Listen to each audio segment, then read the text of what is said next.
Each night, I sit scared and curled up in the dark corner of my room. I want to burst out like a butterfly and show you my beautiful dance. I am convinced in my heart that you will hate it and not approve.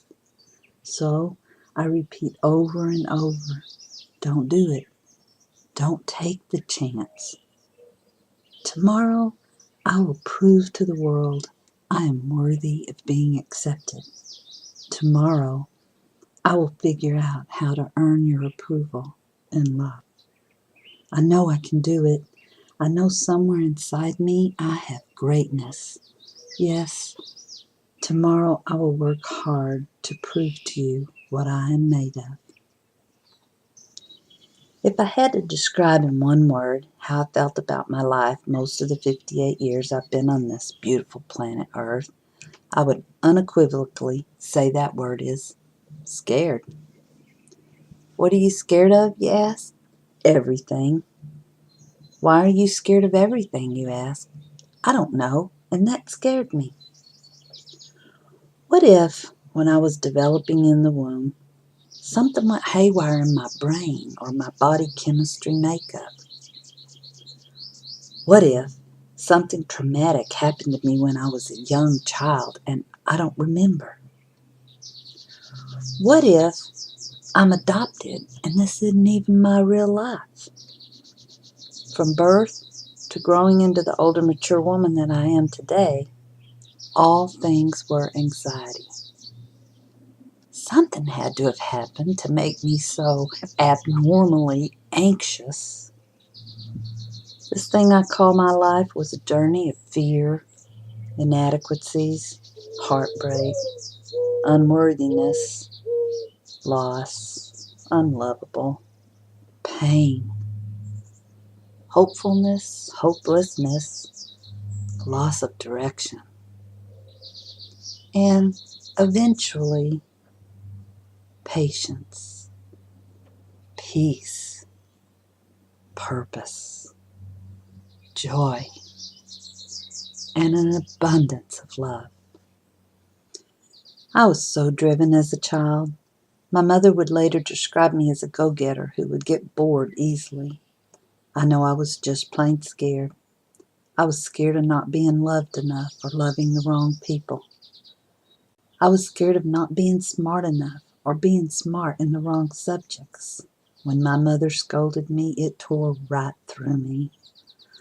I was scared of not being a good enough daughter or a big sister my siblings hated. I did not have a terrible upbringing. It wasn't the Brady Bunch kind of house, but then again, whose is? Early in my life, I realized that going into nature was a coping mechanism when being scared made me restless. When I was a young girl, I climbed the trees and I would look down at that treacherous world of monsters below. In the trees, I felt close to God. I felt safe. I loved going in the woods and the creeks. I still remember the wind blowing in my hair as I was lying on the banks of Alabama's Wind Creek, where no one could find me. I was at peace. I would look up at the sky and look at the clouds, and I would smile. The stars at night filled my whole being with calmness and hope. We suddenly moved back to Texas, and I could never find that peace again to quiet my teenage anxiety. I lost my sanctuary in those woods, that quietness next to nature, at least a nature I felt safe in, where no strangers would stumble upon me. As I grew into an adult, my anxiety grew with me. My husband and I would get a sitter regularly and take the pickup out to the lake, and we would sleep in the back of the truck bed. We'd look up at the stars. I felt loved. I felt accepted. I was in nature again, and I knew I was grounded and safe. Oh, we had the usual marital differences, and I in no way had learned healthy ways to work through those difficult times. My loving husband was patient, always gave in to me, and made my life safe and quiet again. I did not know any better in those younger adult years. I just knew I thrived during times of stability and content. And my husband knew that getting me back in nature would help me calm down any demons that was waiting to pounce on that vulnerability. Life goes haywire sometimes, especially when you are married to someone with an undiagnosed anxiety disorder. After my children both started elementary school all day, I found myself alone at home, and I began to experience higher than normal anxiety and depression. So I started college, and I excelled both academically and with my anxiety. I did what any young woman in college with undiagnosed generalized anxiety disorder would do. I turned to alcohol and partying, and this led me down a road of pure hell. This course of coping action landed me straight in divorce court and eventually 2 stints in jail for DWI.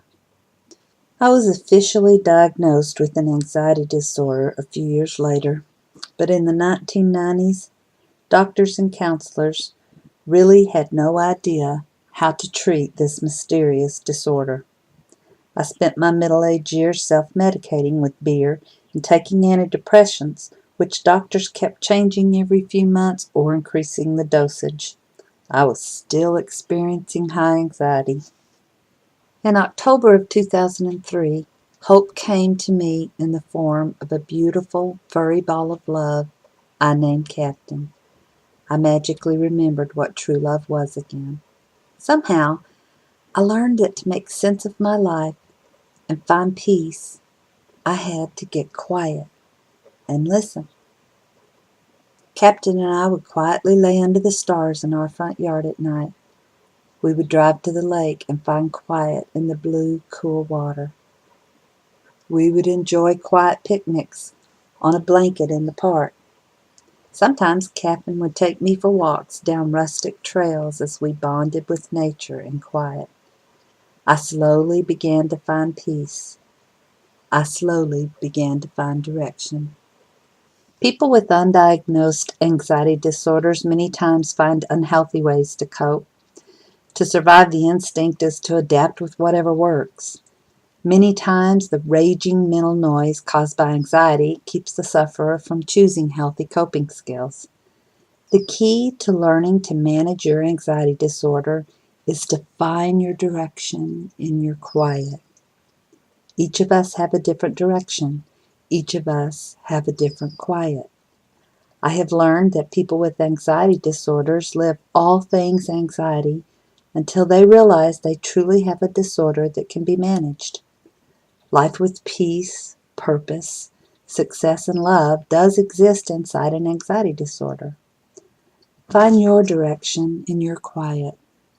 Let's work together to find your direction, your peace, and your purpose.